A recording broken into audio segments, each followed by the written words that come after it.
Now, the things you were saying were really hitting a bell for me. Be a part of going over to Afghanistan, we're to win the hearts and minds of the people. It's not to shoot them up, and when it was to win the hearts and minds.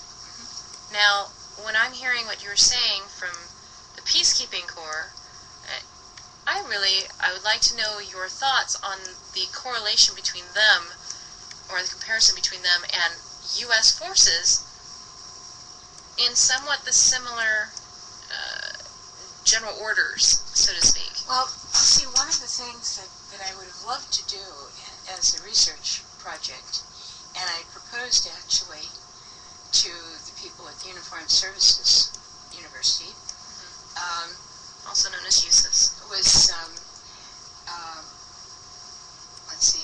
was Dr. Urbine, who was head of the psychology section at the time. In fact, I had with the division, the APA division on the military division of public service, I think, a joint symposium at APA somewhere in the early 1990s, because joint was with the APA division on peace. And I pulled together for that symposium also, besides this guy from the Uniformed Services University, a Swedish military doctor who was very involved in this and in treating peacekeepers, and a couple of other psychologists from abroad who were involved in this kind of thing. And I thought this would be heavily attended, and it was, but it wasn't chosen as one to be recorded. Of course not.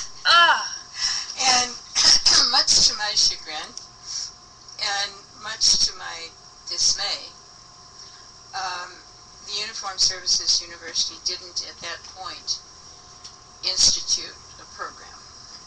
It was much later before they did. And in fact, I was looked at askance as somebody who wanted to change the military.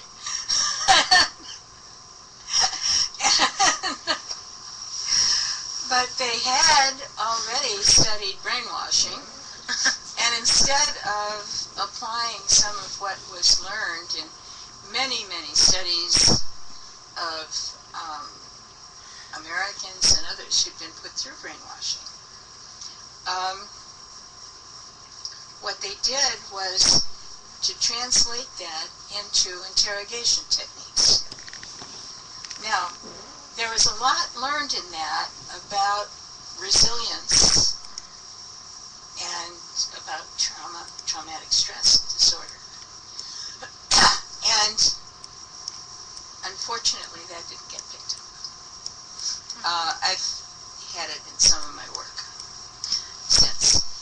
But this really has to do with training, and only now are they beginning to train people for resilience. And one of the things that blew my mind when they started doing that was that one of the ways they were training them was putting them through brainwashing. That does not create resilience. I had also studied it in the Israeli Defense Forces. And the whole idea that you build resilience by putting people through the experience, letting them suffer, is full of, pardon my expression, crap. Because what it does is, instead, it makes people more susceptible. Once they've suffered from the trauma, that is what stays with them. For years and years to come, for some of them. Yes. That is not good training. What would you recommend now? What I would recommend for training resilience is developing a very positive, strong sense of self. Many of the ways we do it through some of the treatments for post-traumatic stress disorder, which you know very well, these can build resilience. They're not only treatment, they're resilience building. And one of the ways that the Norwegians and the Swedes did it was to build the confidence and competence of those they deployed for peacekeeping. The Canadians did a good job of that as well, but they used the training programs in Sweden and Norway. I don't know if they've now developed their own, but I had suggested that we join with them in developing it.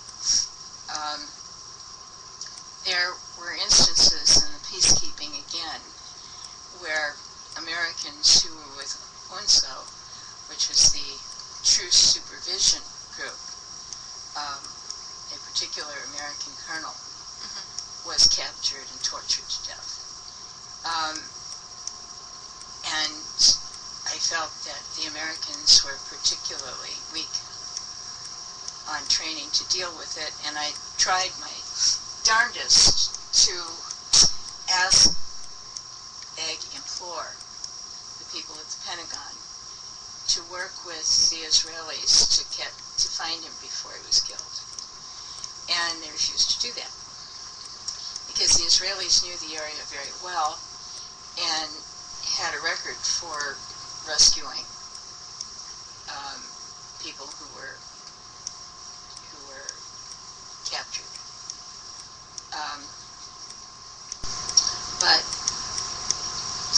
our officials in the military didn't want to work with them. Well, that's interesting, because I'm actually going to be having the Israelis on here, on this show, in a few weeks. So I'll have to get their take on that one from that perspective. Well, one of the things that the Israelis did for a long time that I felt was very, very good, and I think they're not doing it as much now, or as well now, because I was just there in 2011 summer. And because I have a grandson who's in the IDF, I kind of got onto what the training programs are. And also some friends who are retired now, psychologists, formerly with the IDF. What they used to do is they had very careful records, psychological test records, on everybody who, when they were called up to service, or volunteered, or drafted, at the beginning. They kept their school records as well, and their medical records. After any incident, any shooting incident, they would immediately review the person psychologically. Now, sometimes they found no impact, and sometimes they found particular kinds of impact. When they found some kinds of impact, that was a basis for putting them through some resilience and treatment. Nothing that would be looked at as, oh, he's crazy. Yeah, nothing negatively connotated. It was just routine. They did that. And I think that for many, many years, that kept the IDF very strong, and the people who served in it very centered. Part of it was they knew that they were going to get help for what ailed them, and they weren't afraid to ask for it. There's been a turnaround now.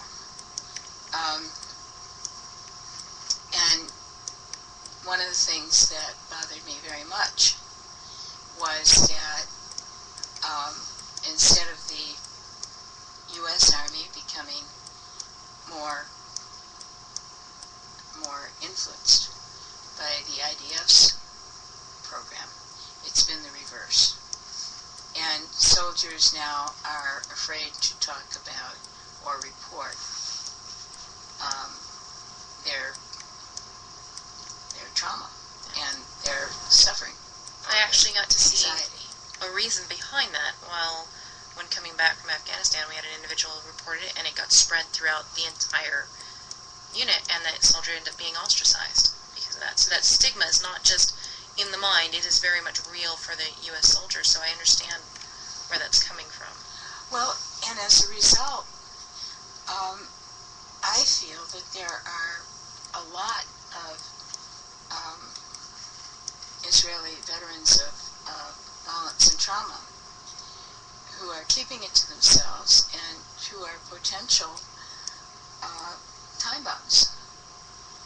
And I don't mind saying it directly to them. What's taken the place of this kind of preparation has been a lot of propaganda, negative propaganda about the enemy. And what happens when a soldier is given this kind of propaganda, that they are beasts, they are not civilized, they are Barbaric. Cruel, they are savages, it enhances their fear of the enemy, and it's expressed in hatred. And they don't see the enemy as human beings, they see them as super Frankensteins. And the last thing that you want to have in a situation where peacekeeping or peacemaking is the objective is this kind of vision of, in quotes, the enemy. So I think that this kind of reversal does the opposite of providing resilience. In order to have resilience, you really need to know that you're facing another human being. He's got his strengths and his weaknesses, and you have to feel that you're building on your strengths, and that you're competent and confident. Not because the other is a wild beast that you have to attack wherever you see anybody who looks like that, but because you know it's another human being and you are confident in your skills. They know their self-worth. Yes, exactly.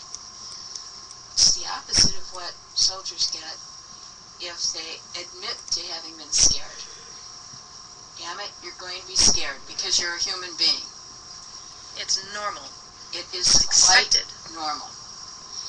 And what's not normal is to keep it in your dreams and nightmares. That compartmentalization that comes out in their lives. And to have flashbacks. Because that is when you become dangerous. Not to the enemy, but to your own people. I'm going to actually go ahead and stop it here for this segment. We'll actually continue in the next one. To hear more, just go ahead and go to the second segment of this. This actually is going to last more than just today. It's actually going to continue on for quite a number of weeks. Dr. Fields has a plethora of information, and I thank her so much for being here with me tonight and today, and if you have any questions, comments, please post them underneath this on Spreaker.com or post it over at the PTSD Retreat on Facebook, or you can reach us on Twitter or Pinterest or the contact page on ptsdretreat.org.